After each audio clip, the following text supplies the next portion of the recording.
세 번째 영상입니다. 자, 269쪽이요. 269쪽에 요게 이제 좀 그 정책 의제에 관련된 모형 중에서 좀 중요하다고 할 수 있는 건데, 이야기를 들어보면 뭐 그럴듯해요. 자, 그래서 이게 여러분이 그냥 책으로 보시기에는 좀 어려울 수도 있는데, 이야기를 들어보면 일단 듣는 순간만큼은 금방 이해를 하실 겁니다. 자, 외부 주도 모형인데요. 자, 이게 정책 의제를 형성할 때 그 어떤 방식이 세 가지라는 뜻이에요. 첫 번째가 외부 주도 모형이라고 합니다. 자, 이거는 269쪽의 맨 위에 줄이요. 정부의 외부 환경으로부터 자, 논의가 제기되어서 공중에게 확산되는 그런 구조다라고 되어 있습니다. 자, 이게 무슨 말이냐면은 정부의 외부에서 주도를 해서 정책 의제가 만들어졌다는 얘기예요. 무슨 말이냐? 국민들이 필요로 한다. 야, 이거는 왜 정부가 이런 것도 안 하냐? 왜 이렇게 일도 안 하냐? 이거 왜 해결 안 하냐? 그게 바로 외부 주도 모형이에요. 그러면은 정부 밖에서 국민들이 원하는 것, 시민들이 원하는 것을 의제로 만들어서 정책을 형성하는 경우, 이게 외부 주도 모형입니다. 자, 두 번째 동원 모형입니다. 자, 269쪽의 두 번째 문단. 동원 모형이란 어떤 논의가 정부 내부에서 먼저 제기가 되었을 때, 자, 이것을 성공적으로 집행하기 위해서는 자, 일반 국민들의 지지와 협조가 필요하다라는 겁니다. 이거는 요새 2030 그 부산 박람회 있죠? 부산 엑스포.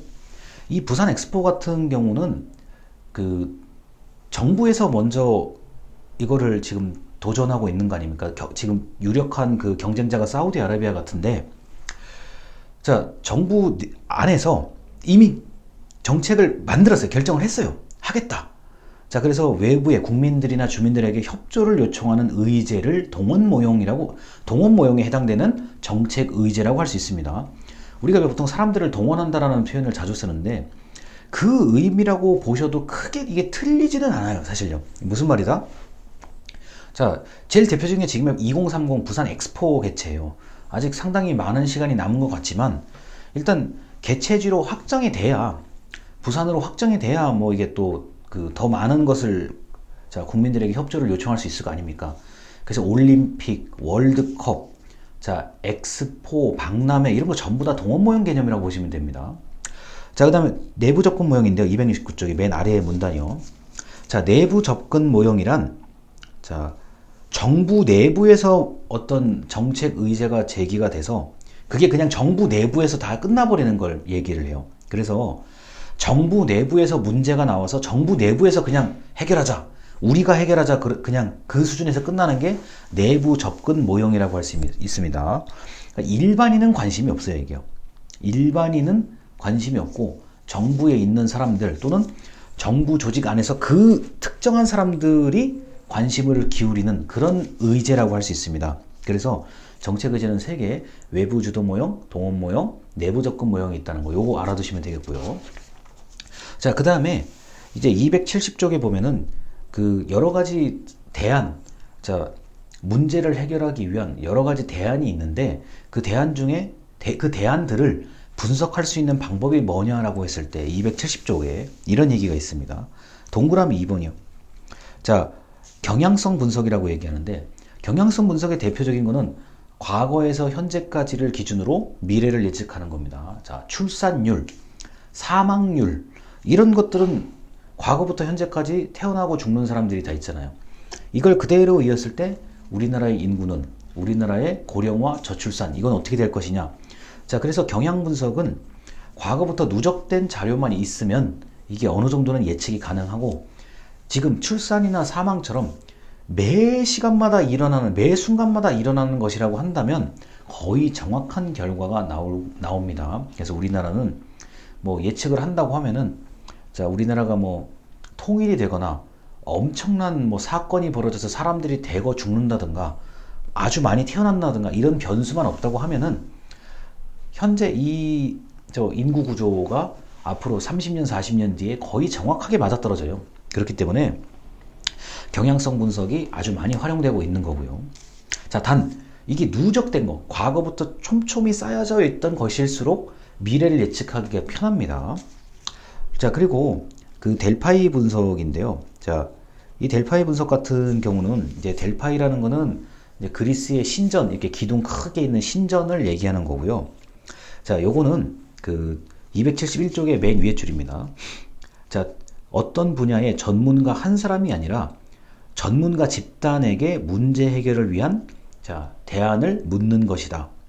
자, 그렇기 때문에 흔히 전문가들을 한 자리에 이렇게 모아서 회의를 해서 의견을 모으려면은 여러 가지 문제가 있을 수 있으므로, 따라서 델파이 기법은 누가 의견을 제시했는지 모르게 익명 조사를 합니다. 그래서 전문가들 각자가 다 이렇게 퍼져 있고, 뭐 연구실에 있든 집에 있든 어딘가는 다 있고요. 그 조사하는 사람이 각각의 똑같은 질문을 보내서 자, 다 답변을 회수를 합니다. 자, 그리고 그 답변을 모아서 정리한 다음에 그 내용을 그대로 또 똑같이 보내요. 단 이럴 때 익명성, 누가 답변했는지 모르게 다 가려놓은 다음에 자, 의견을 모으고 정리해서 다시 보내고 질문하고, 또 그때 다시 모아서 또 정리해서 다시 보내고, 이렇게 반복 수집해서 결론을 도출하는 방법이거든요. 그러다 보니까 누가 의견을 제시했는지 모르기 때문에 아주 전혀 다른, 내가 생각지도 못한 이런 얘기를 하는구나, 또는 내가 생각지도 못한 이런 얘기도 있을 수가 있구나, 이런 걸 보면은 내 생각이 바뀔 수도 있죠. 또는 아니다, 내가 이런 얘기를 듣고 나니, 이런 그 정리된 자료를 보니까 오히려 내 생각이 더 강화되었다, 뭐 얘기할 수 있고요. 그래서 주고받고 주고받고를 익명성, 자, 누가 했는지 모르게 반복하다 보면은 어느 순간이 되면 합의점이 도출된다 라고 합니다. 그래서 델파이 분석은 보통 미래 예측 방법, 뭐 2024년도에 뭐 사회복지 정책의 전망, 뭐 2024년도에 뭐 남북관계의 전망, 이런 거를 얘기할 때 아주 훌륭한 방법이라고 할 수 있습니다.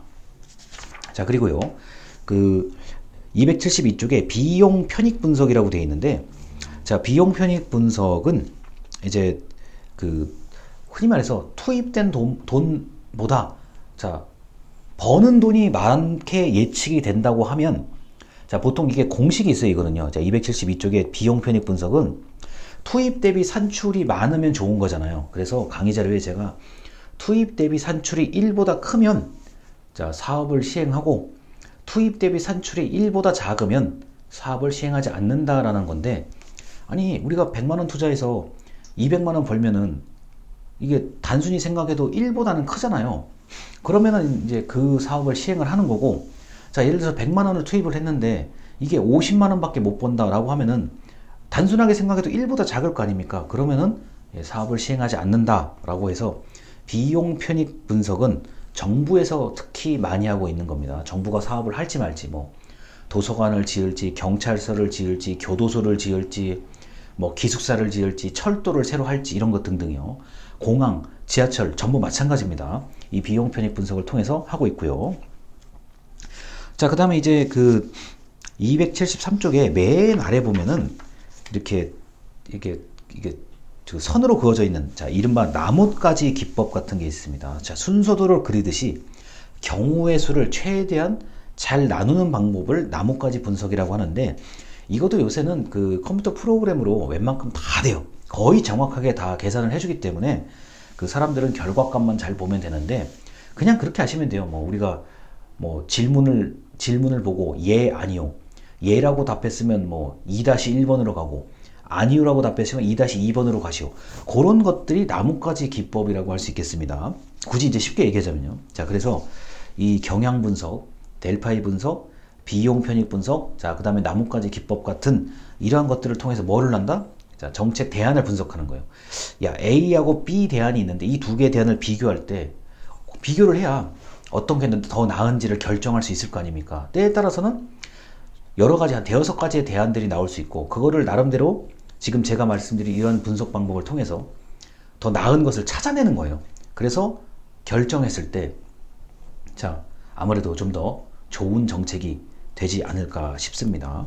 자, 그래서 지금 이 세 번째 영상에서는요, 이게 사실 사회복지에서 나온다기보다는 이거는 행정학 분야에서 많이 이제 그 시험 문제로 출제되는 그런 분야거든요. 그러다 보니까 외부 주도 모형, 동원 모형, 내부 접근 모형이 있고, 그 다음에 방금 말씀드린 이 분석 방법 말고도 훨씬 많은데 책에 있는 얘기를 제가 그 중에서도 좀 할 수 있는 것만 뽑아서 말씀을 드리다 보니까 이렇게 이제 설명을 드렸습니다. 자, 영상 여기까지고요. 이 중간에 제가 일부러 그냥 넘어가는 부분이 하나 있어요. 요거는 제가 따로 영상을 별도로 만들어서 촬영을 해야 되기 때문에 그렇습니다. 양이 좀 많아서 그래요. 자, 그래서 이제 마지막 영상 289쪽으로 이제 넘어가도록 하겠습니다. 자, 여기까지 들어주셔서 감사합니다.